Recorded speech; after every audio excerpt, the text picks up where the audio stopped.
minus 10, 9, 8, 7, 6. We have main engine start. 4, 3, 2, 1, and liftoff. Liftoff of the 25th Space Shuttle mission, and it has cleared the tower. Now control. Roger, roll, Challenger. It looked like a perfect launch, but 73 seconds into the flight, the Challenger space shuttle was to suffer a devastating explosion, killing all 7 astronauts. Flight GC, we've had flight controllers here looking very carefully at the situation. Obviously a major malfunction. Flight Fido, go ahead. RSO reports vehicle exploded. Copy. If I were to go through the list of the astronauts that are on board, I probably would crack my voice and tears would form again. And yeah, I do get very emotional because of the fact that human lives were lost needlessly. Because I never considered it an accident, and I will never consider it an accident. It was predetermined what would happen, and people just did not listen.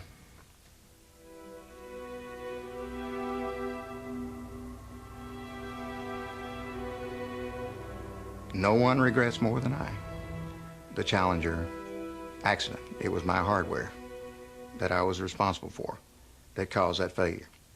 But given the data I had at the time that we flew the Challenger, as we had the previous vehicles, there was no other engineering decision that could be made based on the data that was available to us. In the weeks following the Challenger explosion, NASA managers expressed bewilderment as to the causes. It would be a manager from Morton Thiokol, a key rocket supplier for the shuttle, who eventually began to disclose crucial events that lay behind the disaster. He attended a special session of the presidential inquiry, called to discuss the possible effects of low temperature on the solid rocket motor, or SRM. It was known that the temperatures were predicted to be below freezing during the night and into the morning of the 28th. As a matter of routine, those of us working the launch asked our technical people and our contractors what concerns we may have for low temperatures. Thiokol presented to us the fact that the lowest temperature we had flown an O-ring or a case joint was 53 degrees. And they pointed out that we'd be outside of our experience base.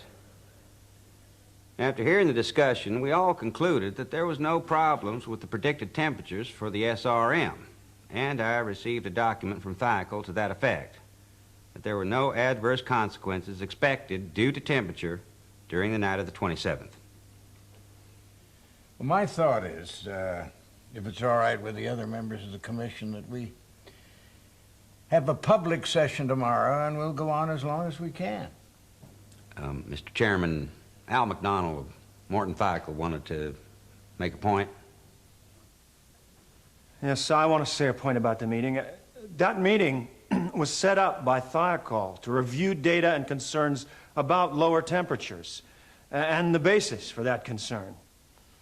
The recommendation at that time, based on the data that was sent out from Thiokol, was not to launch below 53 degrees Fahrenheit. You said not to launch below 53 degrees? And what was the actual temperature? The actual temperature predicted at that time was 29 degrees. Could you stand up again and say that a little louder so we can hear it? I'm not sure that we all understood what you said. Yes, sir. This film tells the story of how serious flaws in the shuttle had long been known about, and of the struggle that took place to try and avert the fatal launch.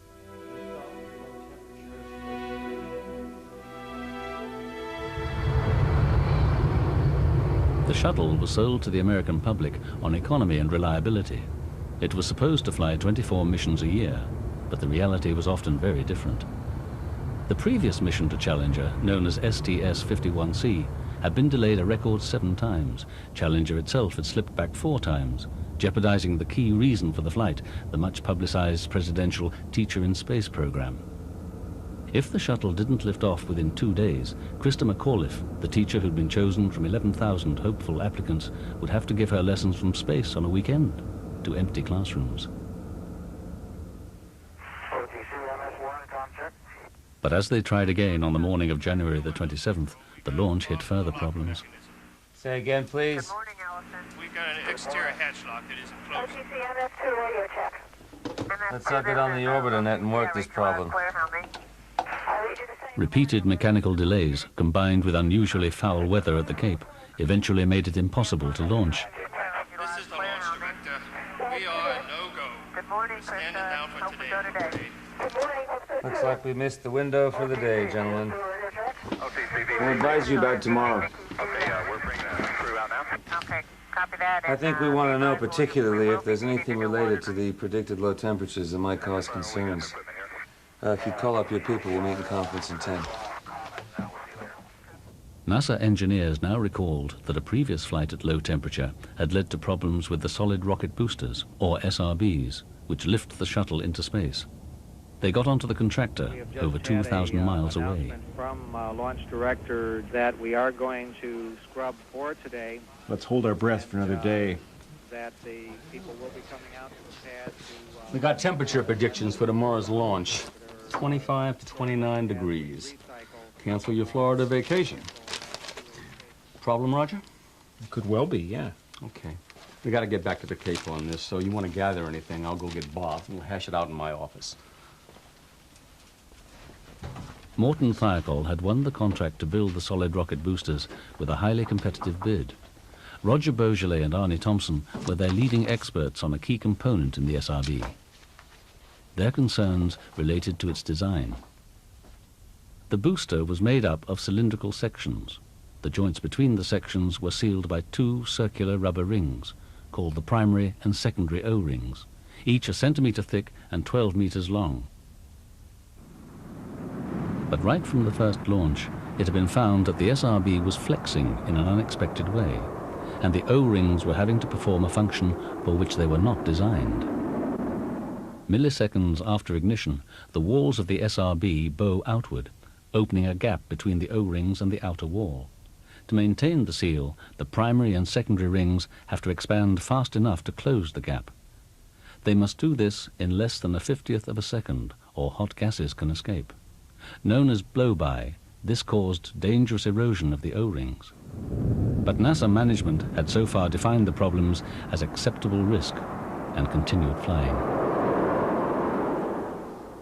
In January '85, I personally inspected the damage on the booster joints, and they're by far the worst we've ever had. That was also the coldest launch to date, 53 degrees, and I don't think that's coincidental. Now we're hearing from Kennedy that they're proposing to launch at 26, 30 degrees. Well, that's 25 degrees lower than we've ever launched at, and I'm worried. I have to agree. We've done tests at 100 degrees, 75 degrees, 50 degrees. And we know that at 50, it's much more sluggish than at 75. Do you know what happens to seal joints at ignitions that's next to freezing? Well, that's the point. We're 25 degrees out of our experience base. We shouldn't fly. Bob, the O-ring. It's eroding at the same time that it's trying to seal. And it's a race between, will it erode more than the time allowed for it to seal? Well, we've won that race 24 times in the past. But at 25 degrees, it's never been tried. I'm with you. You're talking about Thiokol pulling the shuttle for the first time ever.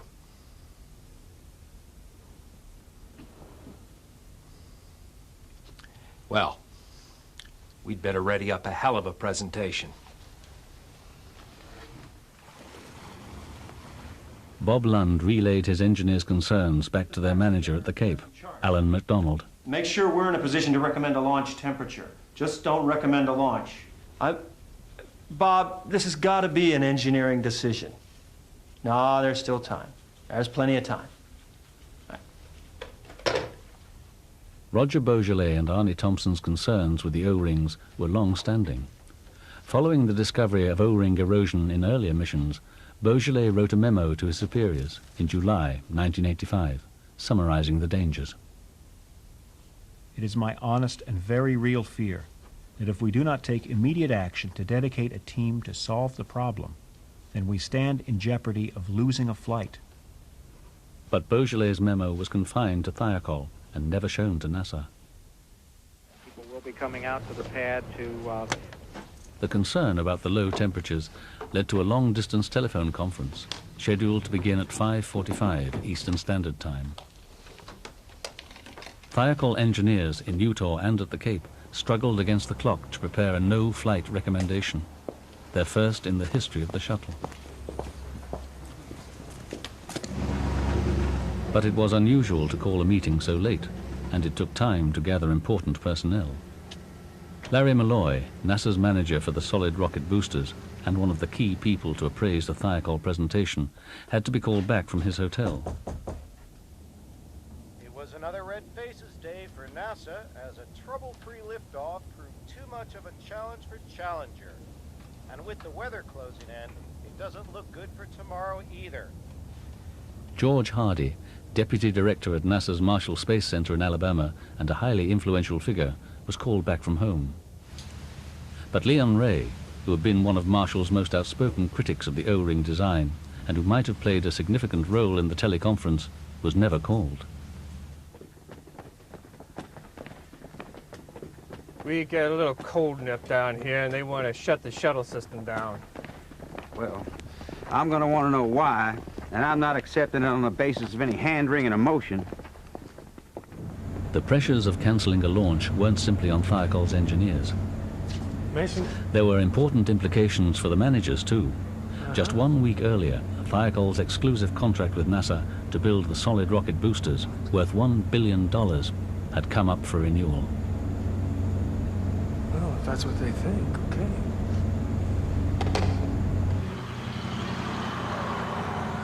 Larry, good to see you. Back again. Yeah. Stan? Hey, Al. Cold out there. Sure is. You're going to be fueling up in next to no time. There's got to be an easier way to make a living. The telephone conference finally began at 8:15. Essentially, our position is this. An engineering recommendation for caution. A recommendation not to launch. Roger Beaujolais, Thiokol. Good evening. Basically, if erosion penetrates the primary O-ring seal, there is a higher probability of no secondary seal in the steady-state condition. Now, the cold will make the ring harder, and the harder it is, well, it's like trying to shove a brick into a crack instead of a sponge. Cutting to the chase, gentlemen, our concerns are these. The cold temperature may slow us down. Slow us down just enough so that we won't get a high probability of sealing. And the secondary seal may not be capable of being pressurized. And the result will be irreversible and catastrophic. And that's the bottom line of everything that we're presenting. The cold makes it too dangerous to launch. It's as simple as that. We shouldn't launch. If our numbers are correct, and we feel good about them, then we'd be firing at 29 degrees, and that's 24 below our lowest experience base. Space Transport System 51C was fired at 53 degrees, and that's the lowest temperature we've seen, and substantially the worst blow-by of gas. Telling us exactly what? The time for the primary O-ring to come across the groove and be extruded into the seal gap would have to be increased. And if it is, then the action of the primary seal could be compromised. And the secondary seal may not be in position to seal the joint.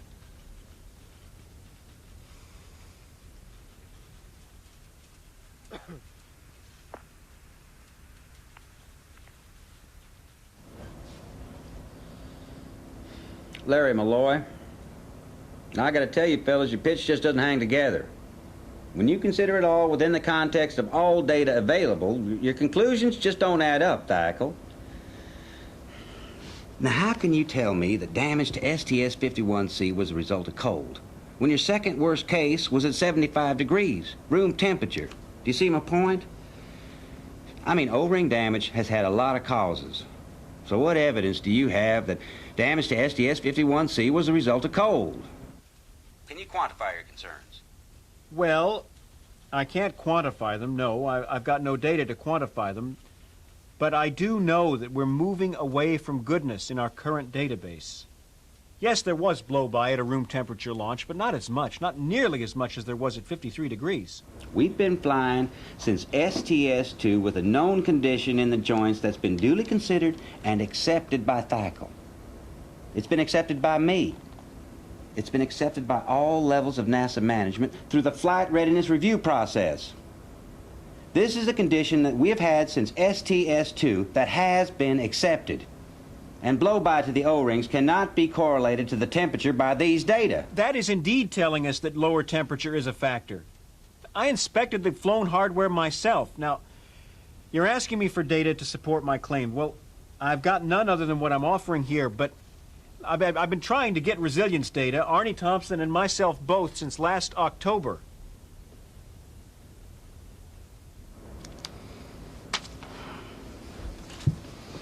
You're asking us to accept a 53-degree cutoff.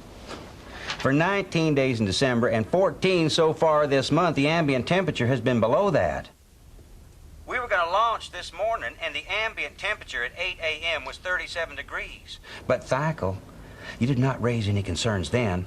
This is way out of our temperature experience. This is way, way colder than anything we've encountered. This is a good 25 degrees lower. And we are counseling caution as a consequence. Is that the end of the presentation? Yes. Yes, it is. Okay, then I'd like to ask Mr. Kilminster for your recommendation.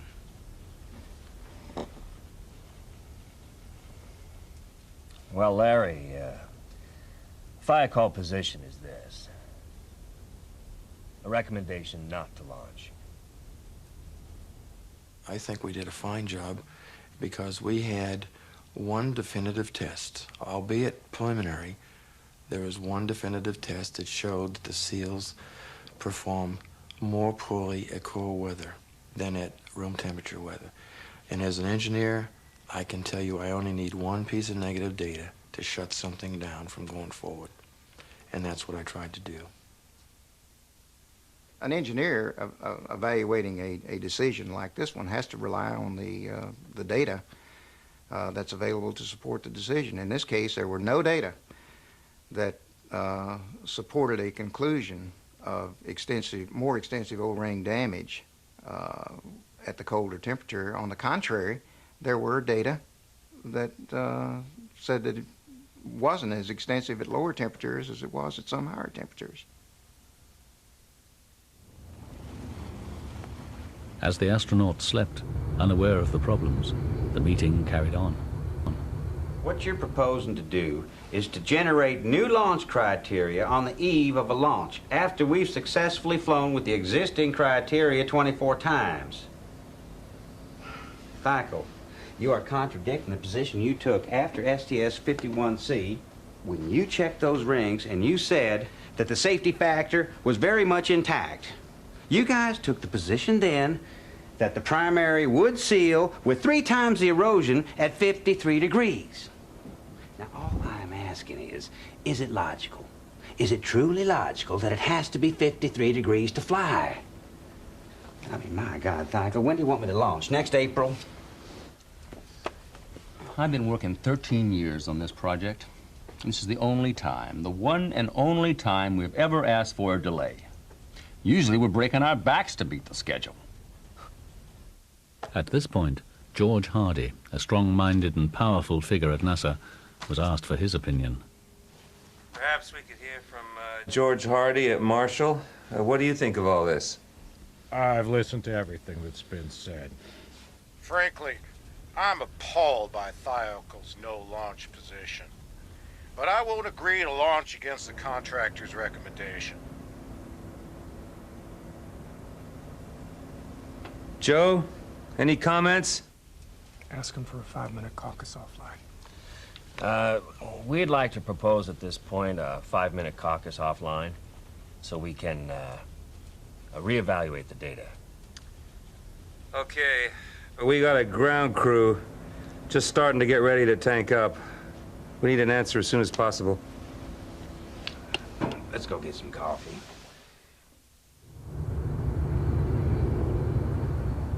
As preparations continued for the morning launch, an extraordinary argument broke out at Morton Thiokol.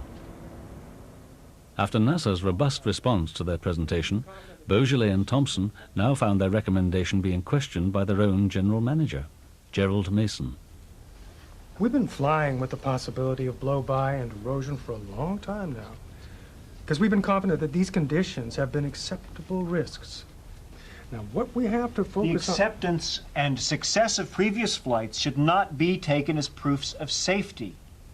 Erosion and blow-by are not what the design expected. They are warnings that something is wrong. What we have to focus on is the temperature issue, and separate that out from the blow-by and erosion risks that we've been comfortable taking up Jesus until now. Christ. As Mr. Malloy says, we've had problems with warm engines as well as cold engines, so we do not have temperature correlation. You're asking us to prove that the seal will fail. Well, we can't do that.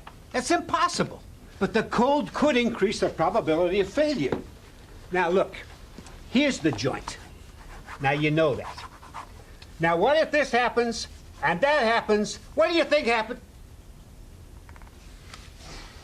Why can't we just wait another day? Is that too much to ask?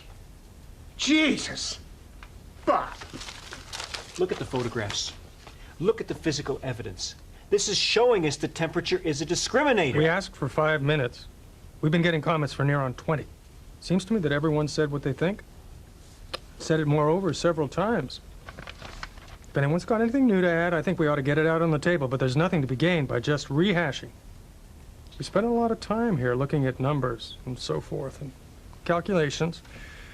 And we're going to have to take that information and do some management with it. It's time to make a management decision, because we're just spinning our wheels here otherwise. Intensity of argument's one thing. Data's another. I don't feel we have a strong enough case. And we can talk about intuition and hunches and the feeling that it's headed in the wrong direction, but our data is not conclusive. And I cannot disagree with Mr. Malloy. My position is we recommend launch. What? Cal, what do you think? I think we're okay to launch. My feeling is, it's okay. Bob, what do you think? Bob, it's time to take off your engineering hat and put on your management hat.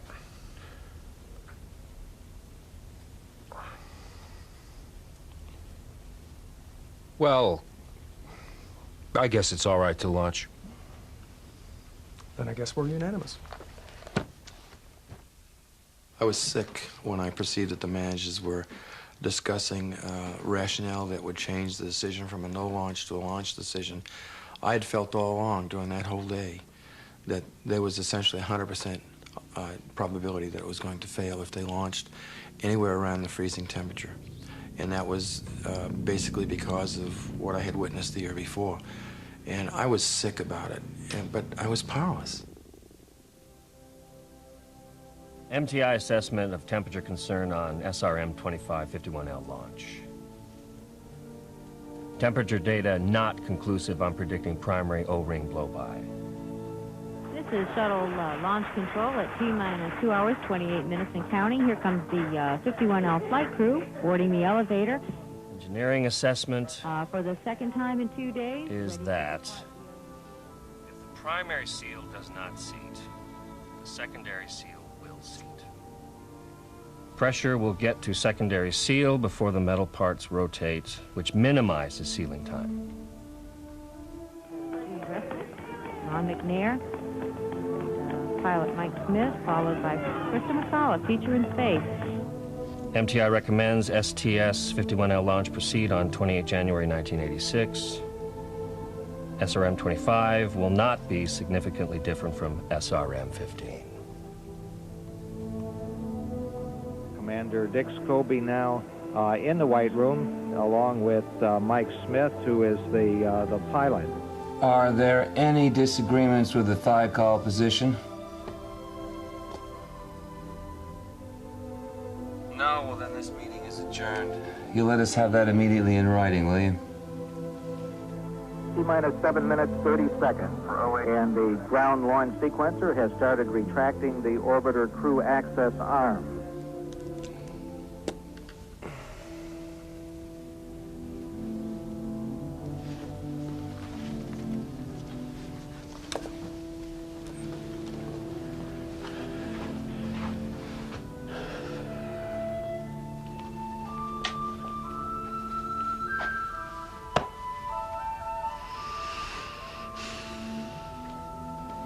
They just rammed it down our throats. 8, 7, 6. We have main engine start. 4, 3, 2, 1, and liftoff. Liftoff of the 25th Space Shuttle mission, and it has cleared the tower.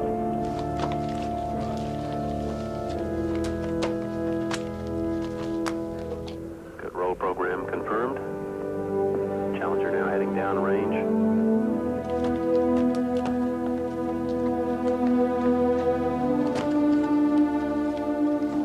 Engines beginning throttling down now at 94%. Normal throttles for most of the plane, 104%.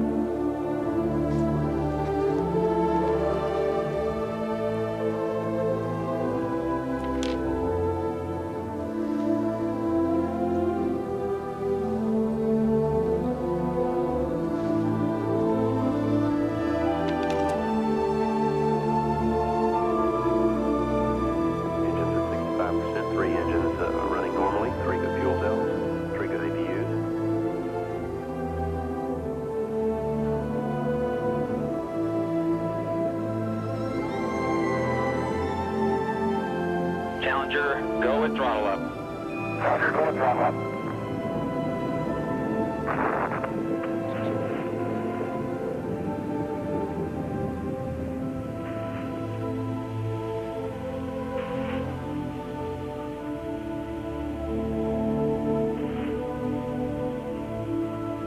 Fido trajectory. Go ahead. Flight GC, we've had negative contact, lost downlink. Okay, all operators, watch your data carefully. The Presidential Commission eventually determined that the cold had frozen the O-rings, allowing a fatal leak of gas. This, coupled with severe crosswinds, sealed the fate of the Challenger. Horrible, terrible disaster and a tragedy, but not an accident. This was foreseen, talked about, ruled upon, and decided not to go, and then it was overruled by the very people who were supposed to place the astronauts in the safest position possible. It could never be called an accident. I never felt guilt about it. I felt responsibility, and after the cause was pinpointed, I've accepted that, and I'm convinced that given the data that I had, I could have made no other decision, and I just happened to be involved in that accident. Flight Fido, go ahead. RSO reports vehicle exploded. Copy.